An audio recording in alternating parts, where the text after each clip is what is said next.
Well, you should William come out. It would be Haskell. fun. I mean, it's 2 weeks. I know. I'd like to. Studio. I have a new studio. Yeah, I've seen it. 1,400 square feet. And a new boyfriend. Yeah. We're telling the world about our new boyfriend. I know he's great because he's a fisherman, like a professional fisherman. Indeed. He is, right? He's professional. Yeah, That's what he's he does, professional. right? He's a guide. Mm-hmm. Yeah. Yeah. So. Indeed. Yeah, and you've learned how to fly fish. I have. So. And I love it. I'm totally into hooked. it. Yeah. Wow, you had me there with that line. I had to. Straight at me. So this is Maeve Eichelberger. Go ahead. Eichelberger. I do this.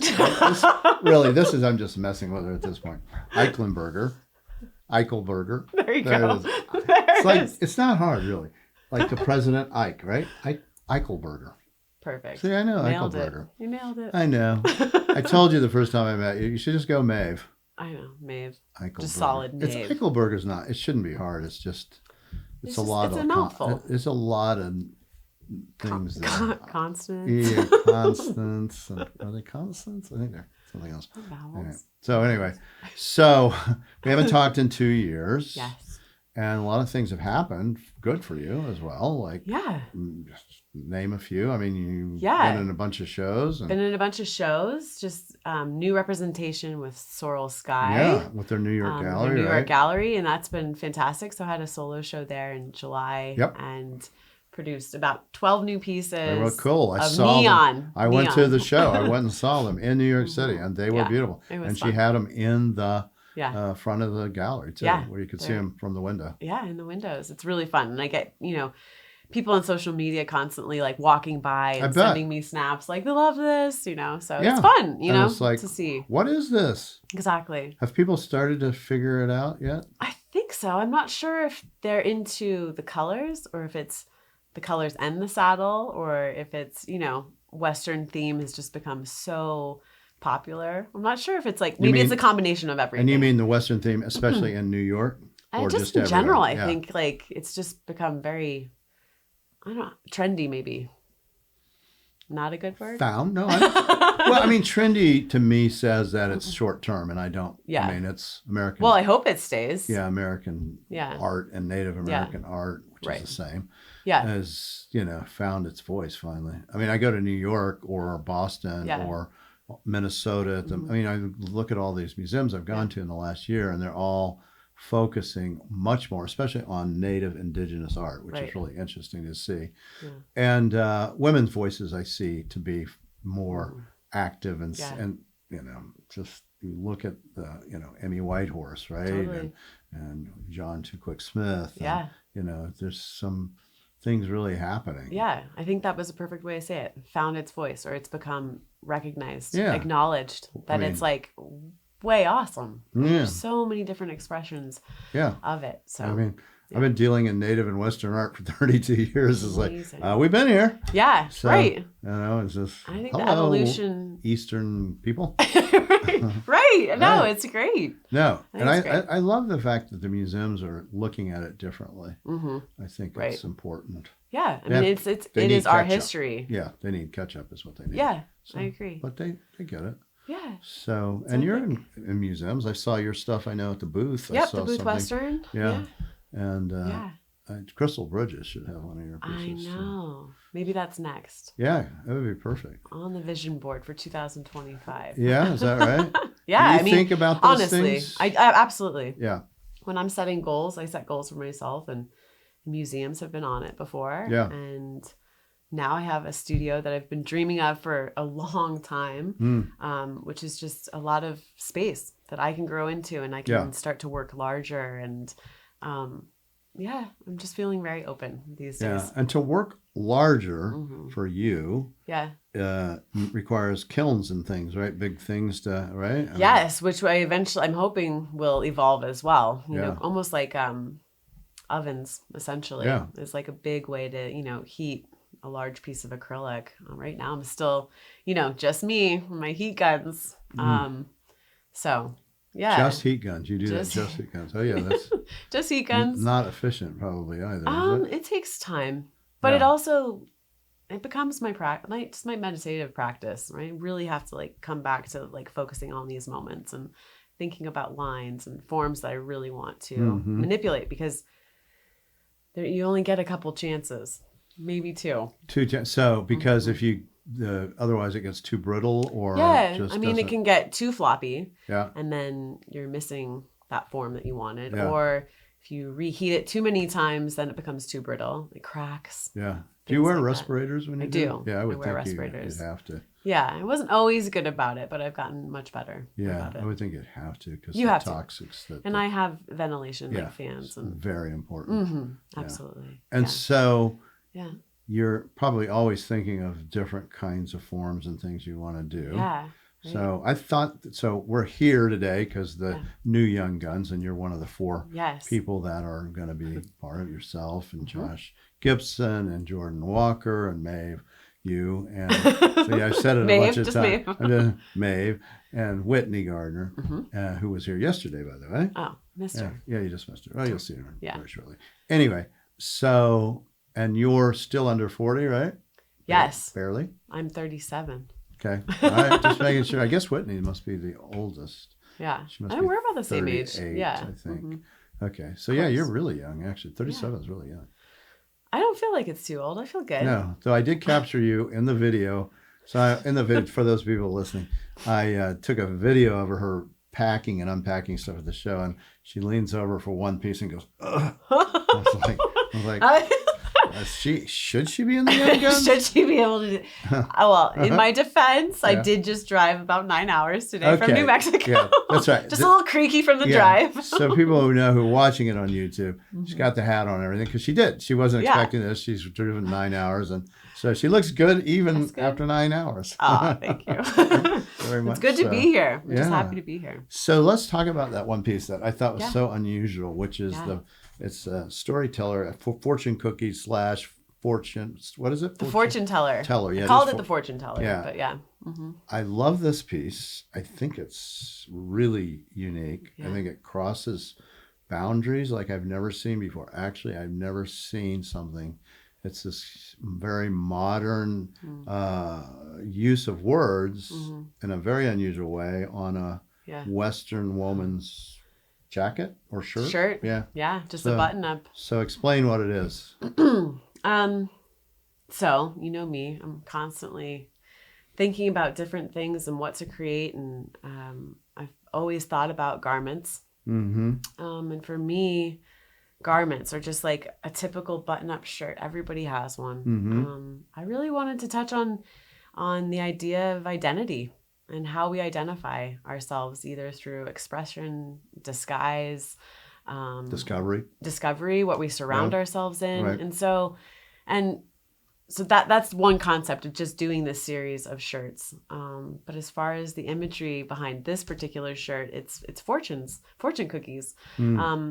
And I think we all love a good fortune cookie because it's the message inside. A message, maybe not the cookie itself. Maybe not the cookie. I love the cookie, but the message inside is like, this little bit of hopefulness or a different perspective or something to look forward to, right? And so I've saved all of them, photographed them, and I really just wanted to design. For how long did you save this? Oh, I've been saving those for, I don't know, 8-10 years. So, I have a bag full of them. So it's a 10-year project, 8 to 10 year project to make this one piece that's going to be in our Young Guns show, right? Yeah. And is this number one of these garments? This is the second one. Well, we'll call it one because I just did a prototype. Yeah. Figured out what worked, what didn't, shrunk it down a little bit for ease. And so this is number one. We'll just call it number one. Yeah, I think. Yeah. And so, and those garments, like that one, which is a woman's cowboy shirt, basically, right? Western shirt. Western. And I'm also trying to kind of bridge that gap of Western as well. I want it to be a little bit more inclusive of everybody. So you don't have to know a Western saddle to understand or appreciate my work either. I really want to bring people into appreciating, what a garment can be in so many ways. Right. So it'd be a nice title for a show, What a Garment Can Be. Yes. Very good. I know. So I'm really, really loving the idea of garments and identity and how we identify. So for now, it's really my expressions of how we identify. So Fortune Teller is that idea of, maybe someone who lives for these kinds of fortunes, but also can be this positive influence on others, right? And I want people to look at that and start to like look in depth on the shirt and say like, oh, I love that fortune. I was already doing that. Yeah. Yeah. I mean, you could take that so many places. Totally. In so many ways. Maybe I'll like make one in silk and wear it myself. Yeah. Was the one that you made, was that, did you have a prototype of the actual piece, like the shirt, and go, I'm going to do this shirt? Or did you just, did it all out of your brain? Yeah, I mean, I took one of my shirts, like a Western denim shirt, and like kind of patterned it like the same way I did my saddles. Basically cut out paper, folded it in paper first in a miniature, and then I build that way, and I make it on the screen on Illustrator and just have these shapes and then bend them and see how they work. Bending them. And so when you take these, you make a 3D model out of paper always? Yeah. On all of them? Yeah. Saddles. Do you ever show those or bring those? No, I really haven't. They're just my little like I used to bring desk things. When you come down for the show, can you bring me a couple of those? Sure. Yeah, just to show. I mean, they're really, really cute. Yeah. They're pretty fun. Yeah. And I have different iterations of them, what works, what doesn't. Well, I think it helps people understand the process. Sure. Yeah. Because they don't realize, I didn't realize, I've represented you for 2 years now, and I didn't realize that you did it in paper, little paper models. I have to. For me, I mean, I can visualize everything. I can see a saddle before it's done, but I also need to have those dimensions correct in my head. So be sitting at a restaurant and take some napkins. So one of those shirts is made out of paper towels, and like whatever I have right there, like what works, what doesn't. How long does that take you to do that? Oh, not very long. A couple minutes. Yeah. Yeah. It's kind of like origami in a way, in a weird way. Origami. Yeah. Completely. And so you've been doing art like this for how long now? 10 years? I want to say, 10, maybe like 12-ish. Yeah, okay. This will be my 10th year at the Coors Western Art Show. Oh, wow. So that's very good. That's going to be a good wild. Show this year, I think. Yeah, that is wild. So you've been a working artist for sure for at least 10 years. Yeah, we'll say 10. Yeah, that's about right. That's when things start to gel. Yeah, and I love it. Yeah, I mean, you had a write up in the New York Times for your piece that was in Steamboat. The Steamboat Museum, right? Yeah, which was pretty cool. Yeah, that was also I think about 2 years ago. Yeah, or a year ago, maybe. A year. Yeah, and then you showed it at the Autry show last year as well. Yeah, in February. Oh my gosh. I know. It has been a big year. Thank you for reminding me. Yeah, I saw you in LA. I saw you in New York City. Yeah. Now I see you in my own place. I know. This is good.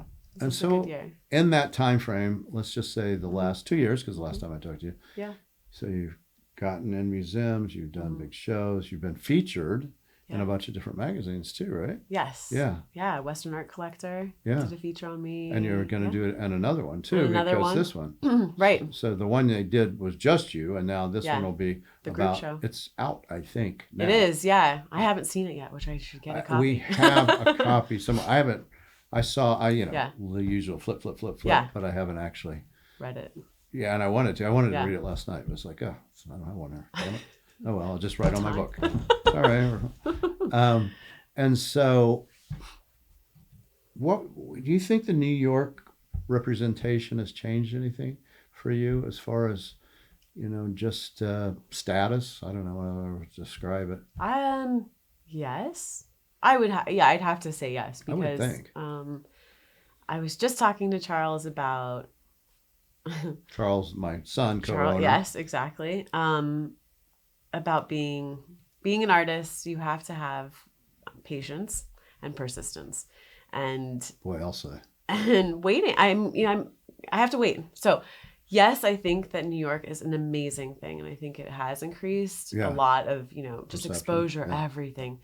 But I'm being patient. I don't know where it's gonna go from here, and I'm just kind of going with the flow. Yeah. But yes, I would say, absolutely. I just don't know to what degree yet. Yeah, you never do, really. Yeah.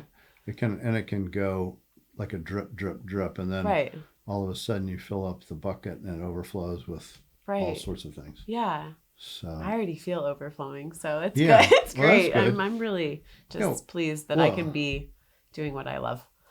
Full time. And are you still teaching at all? I'm not teaching. No, Nice. I am teaching. I teach with a nonprofit organization in Denver called Think 360 Arts. And we're contracted visual artists, performing artists, musicians. And we just go to elementary schools, high schools. Fantastic. Yeah, and just do workshops and residencies over like a couple week period. So I'm doing that. But I love that. And it's fulfilling for me because I love teaching. So yeah, and it also, but on a very low key level. but maybe the most important level. Yeah. That's when inspiration comes for these kids, especially I think anywhere between 3rd and 6th grade is like really important. I think Absolutely, I completely agree with that. Yeah, I think if you don't have that kind of, you know, I think what would have happened to me if I had just had some of that. Yeah. I probably would have just gone right into the arts. Well, it's interesting. When I was a kid, I went to Dora Moore Elementary in Denver, right off of 9th and Corona. And we had a visiting artist come in to the school, and her name is Patty Ortiz. She's still an artist. Yep. Patty Ortiz did all of those beautiful paper airplanes that you see if you go to DIA, to the International Airport there in Denver. All of these beautiful airplanes that come in when you come off of the train and they go up to the like main concourse, basically. I never forgot her. That, and she did all the windmills inside of the train, all those beautiful like moving pieces, connect pieces. I never forgot her. I was in 3rd grade. I mean, and she was a visiting artist, right? So I think it can be very influential. Oh, yeah. You know, it's not just your day-to-day kind of routine. Well, they can also see themselves as, oh, this is a career path, maybe. Right. Even at 3rd grade, you're starting to think, people's asking, what are you going to be? You know, a doctor, a lawyer, or whatever it might be. Right. Exactly. An artist. Well, they probably like saying influencer. Oh, my God. You know, well, that's really true. It's very true. That's probably what most kids want to be today. When I was teaching at Regis, I had many students say that. And I was like, wow, is that a thing? Oh, yeah. And it is. That's a real thing. It's a real thing. Yeah. It's a big thing. Yeah, they can make a lot of money and be very wealthy and famous. And apparently everybody wants to be famous. Yeah. So. Yeah.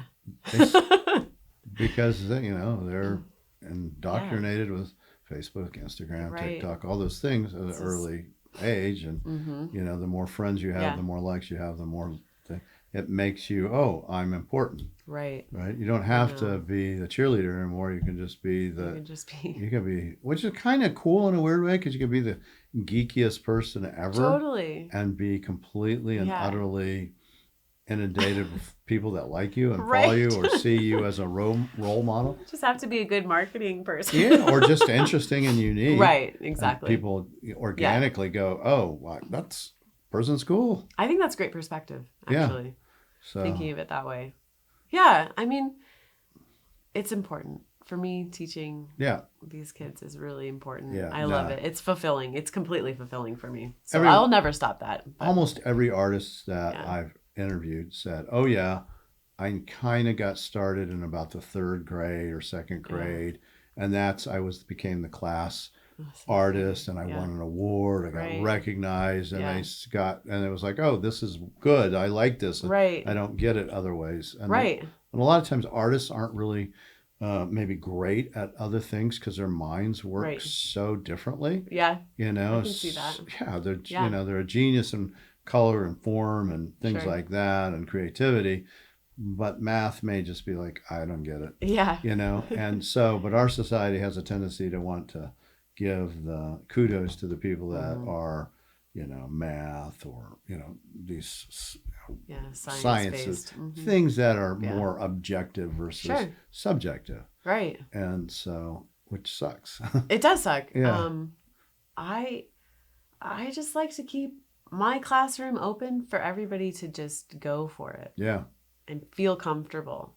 And I think when you feel comfortable, you feel supported. And when you feel supported, you're just a better person in general. And build confidence. Exactly. You're their Patty Ortiz. Right. Exactly. You probably have already affected somebody in that way. You just don't know. I don't know. Maybe. I hope so. Yeah, you probably that'd be great, but I hope, just if they have a good day, that's good for me too. Yeah, I'll interview them 20 years from now. Right. Yeah, it was when she still used her last name, Maeve. Exactly. Oh, that's so funny. The day that goes to just Maeve, I'm like, yeah. We'll get it. Mark will be the one to move that forward. It's coming. I will. Well, you can awesome. move it forward too yourself. I know. Yeah. Still thinking about that. I get it, because it's like, oh, is that me and my ego? Is that all that thing, But it's just so, I don't know, it's just something easy to recognize. And well, exactly. It's almost an equation at that point, right? Branding and marketing. When it can be a little bit easier to manage or understand, people are a little bit, You say Mike, you think, Michael Jordan, Sure. LeBron. Right. You don't need any other name for those.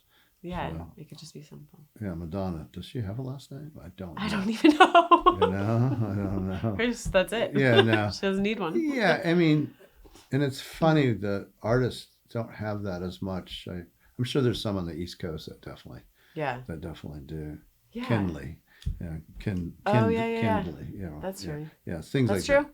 that. Yeah. I mean, we'll see. Kindy. We'll see how it evolves. Yeah. The name will evolve. Exactly. But you're right. I can influence that. Yeah, you can. You can be an influencer. Mm-hmm. Yeah, just put It's it true. on your Instagram account and all that. What is your Instagram account for people who want to follow you? Hopefully you do know this. I hope you're really good at spelling. Maeve Eichelberger Studio. So start with the Maeve and maybe you'll find it. It'll pop up for sure. Okay. And you get the next E and it'll be there. All you got to get the Maeve E and you'll see a picture of me and then you'll see all the saddles. Yeah, and you'll be like, oh, that's Have you seen anybody trying to do what you're doing? No. In acrylic? Good. I don't know if I've been researching it though, so maybe there is someone out there, but yeah, I would think not. I mean, even if they are, good luck. Yeah, good luck and fair game, because I mean it's taken me a while to understand how to build these things and construct. But I'm also evolving and changing my process too. Well, that's the thing. Like the shirts. Yeah, exactly. Like the shirts and the chaps that are going to be in the show as well. Gila chaps. Yeah, the Gila shield, I call them. Yeah. So these chaps are fluorescent yellow. Yeah, they're cool. Super fun. And they're printed with Gila monsters on them. That's one so going good. up. Well, they're both kind of going up. You have to kind of seek them out a little bit. And then I did fringe. And the fringe is the best. The fringe is super fun. Never done fringe before. And hard, right? It was super hard. Yeah. It was fun though. I mean, honestly, I really got to there's 18 pieces on each side. Wow. And so I put them in and then I had to hand form each piece to look as if it was draping or falling or moving. And I had to work with the other ones. Yeah. Yeah. So it was fun. And I really love manipulating acrylic. That's my favorite thing. Well, obviously. This is what I love to do. That's what you do for your life. So I get to do it in different ways. Yeah. If I can make it look flowy, cool. Yeah, that has to take 10,000 hours just to get where you can work with that kind of material. I think I'm... It's not really a forgiving media it's at all. not. And I crack pieces still all the time. Yeah. That prototype I finished and I was like, boom, I can sell this piece. Yeah. And I picked it up and it cracked and I was like, darn. No, you probably said something else. I did. I did say something else, but I was like, okay, but this is good. Now I know. Right. You go back and you alter things and you change, It's like being a potter. Yeah. Pueblo potters, they just break stuff. All the time. Yeah. Sometimes in the firing, sometimes before, just when they're making it gets too thin.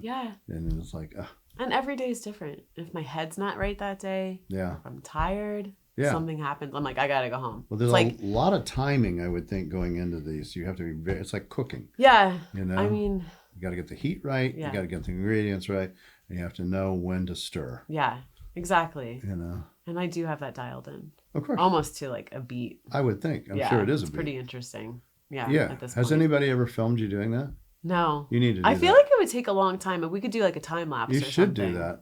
Yeah. I have a couple of people who could film. Because it's not an easy process. No. I guess I was always nervous to film my process because I didn't want somebody else to do it. Well, I get that. Well, you know what? I understand that. And maybe, to a degree, but I mean, it's still always going to be my expression of it. I actually get that. I mean, normally I'm all about giving and giving. Yeah. I try to give away information in my field. Yeah. And almost nobody likes to do that in the dealer world because it's I don't know, I get it. Yeah. I mean, there's things you go, yeah, it took me 30 years to figure it out, and I'm just going to give it to everybody. But right. For me, I want it to be out there. You want to share it. Yeah. Yeah. You know. I mean, but I don't think people need to see the entire process, but like bits and pieces. Yeah. And I have done little things like this is me etching or this is me heating. Yeah. But I do get that on your end, and that's your whole life, and that's everything you do. It is. You know, and the one thing you don't want it to be knocked off by a group of people that go, oh, we'll just make this fabrication and mass produce. And fabrication is a big deal. You know, people are you can make anything now in acrylic. And I've seen amazing public art pieces done by big companies. Yeah. So it wouldn't surprise me if mine's pretty fine detail. Yeah. I'm not working on a huge scale. Right. And you're etching and things like that. And you're adding photography to the thing. Yeah. I mean, no one's reproducing the Storyteller piece. The fortune teller. No one's reproducing. No, because good luck to get that fortune in that same sleeve. It took you 8 to 10 years to do it. Right. Yeah. Yeah. So. Completely took you that long. I know, it's kind of funny. You didn't really think about it, but I've always wanted to do something with fortunes. Did you know when you were keeping them that there was going to be something? I knew I was going to do something with them. Yeah. But I just didn't know what. And then I've been working on a river and water project for like 2 years now. And I haven't figured out what it is, where it's going to be. But I'm still doing it and still working through it. And I think that might be like my lifelong project of like just iterations of what water is and what it means to me and what it means to the West. Anyways, to say that I knew that I wanted to do something with fortunes. I knew they were important to me. And it's the same thing with the shirts. I knew I wanted to do something with shirts, and it's just kind of evolved. It just evolved. Yeah. So I'll throw out on the water, I would make H2O. Yeah. Blue, the letter blue. Oh, right. And blue. Yeah. Rocks. No, I mean many different. Scarce. Yeah. Yeah. Precious. This is this type of thing, right? So it's all of these like this whole long process, and I have so many ideas. Yeah. So I'm just working through them, chipping away at them all the time. Yeah, that's a big one. I could see that one being. I love it. Yeah, I mean it's one of our elements of life. Right. So, and I'm doing a commission for Lutheran Hospital, the new Lutheran Hospital in Denver. Yeah. And it's my water theme. And it was based, so the architecture of Lutheran Hospital is based off of Clear Creek, which is one of the rivers there. And beautiful, beautiful curvatures and materials that they used. Anyway, so I wanted to do something based on that. So I developed this kind of mirrored acrylic printed with different trout. Patterns and colors, the emphasis of like their brilliance in different forms, and so it's become this like very textured, colorful water. Yeah, but very abstract in form as well. See, that's the thing that's so perfect for you. Yeah, because you're a curious person, and very creative. Yeah, that there's endless things for you. I mean, it's just freaking endless. Totally. I mean, I know. I mean, I predict that at some point you'll be like, yeah, those were the classic saddles that I did, and now this is this. Yeah, just like a lot of artists do those kind of periods in their life that are very well collected. You'll want them, especially if they're like the first, but then you see the next one and the next one, and you know. It totally is. It's what's happening. Yeah. Yeah, I could see. I move quickly with my ideas. Yeah, but I mean, but you don't. The shirt took you 8 to 10 years. Right. I mean, that's true. That's a really good way to say that. It did. Yeah. I have a painting by Chantal Begay that took him, I think it was about the same time frame. Right. And he was this figure of an angry person, Navajo person, which he saw as himself, I think, with all these words all over it, you know, and as he got less angry, he wiped them away and put another, and it was all in Dene. So it's all Navajo words, which I can't read. But, you know, layer upon layer of words that were changing every decade or every year or two as things changed for him. How did he end up? It sounds like it was a working journal for him almost. That's exactly what How did he give it up? I don't know how he did. That's interesting. He literally brought it into I think this is how he gave it up. For one thing, I think he finished. Sure. He said, okay, I'm done. And as an artist, you sell your work, right? Yeah. I had a show. It was my annual show for him in Santa Fe. Yeah. And he probably needed another piece. Yeah. And he said, yeah, I'll bring this in. And it's, it's something that it takes somebody who's a little sophisticated maybe to understand, because the imagery is kind of right in your face as well of this figure. And he brought it in, and I'm like, oh, this is really different. Yeah. And he started telling me the story of, and I was like, yeah, I'll be taking that. That will be mine. I will be buying that. Thank you. And it was it. Well, that's, it does. It was like, I go, this is a quintessentially important thing of your life. Right. And my life. I represented you for so long. Right. And I was like, no, I'm buying that and I'm keeping it. Yeah. Yeah. But you understood, and you also got I got it. The deeper understanding and process of it, which, it's always the best when you can understand that deeper layer of something that was. And I can't even read the words. Yeah. Well, it doesn't even matter. But you can feel it. I can see the ones underneath. That's cool. That have been wiped out. Well, you got a special piece. Oh, I did. Yeah. You got the eye. We always knew that about you, Mark. I like the fortune cookie. It's a special piece. Oh, no. I love it. That one's really unique. Yeah. That's number one and very interesting. Number one, I know. Yeah. Can't wait to see what else comes. Oh, yeah. But I'm really feel good that I can be in a space now where I can create kind of anything I want. Well, it helps to have a good space. Yeah. It's really important. Yes. Headspace, actual physical space, lighting candles, for my intentions every time I enter that studio. I'm ready to start my day and just go for it. And it feels good. And are you in the studio 5 days a week? Yeah. No, all the time. 7 days. 7. Yeah. With an occasion. Even if it's for like 4 hours, or maybe it's only 2 or 3 one day. But How long does it take you to get to the fishing creek? 3 hours? 2 hours? Oh, less. Like, do you ever go fish the river that's right there in Dimmer? The Platte? Yeah. No. I fished it. It's pretty dingy. They have trout in there. Did you know that? I know they do, and they have carp. They have carp like crazy. And you can catch them. Yeah. Big, well, there's a lake right across from our house now that has Crown Hill. That has carp in it. Yeah, they're fun to catch on a I haven't caught a carp yet. Oh, that's very fun. But I haven't really been fishing lately. It's been like, that's not true. It's only been 2 weeks. That's pretty good. I know. Yeah. Well, but and this fishing kind of blows for the next 4 months where you are. Yeah, it gets cold. Yeah, it gets cold. It gets cold, but we still go out. That's when you go to Chile. Yeah, I know. Or Argentina or something. Yes, exactly. He doesn't go away and do that? I think he'll start to. He's been meeting some people that have guide services down there, so they'll be doing kind of trades and that kind of thing. So I think it's going to evolve as well. I would imagine. So maybe this is my word of the month for November is evolve. All right. So you're going to evolve. I don't know. Evolve into something. Constant. Well, you are. Think about my word. I think that's your word of the life. I mean, you always are evolving. That's true. That's what it seems like to me. That's true. Yep. Constant challenge. Gee. Keeps you young. Yeah, it does. Keeps you happy. Yeah, and we were talking about Barbara Van Cleve. Yes. Just let's throw it out there just because you went to her ranch. So Barbara Van Cleve, for people who don't know, I just did a podcast on her.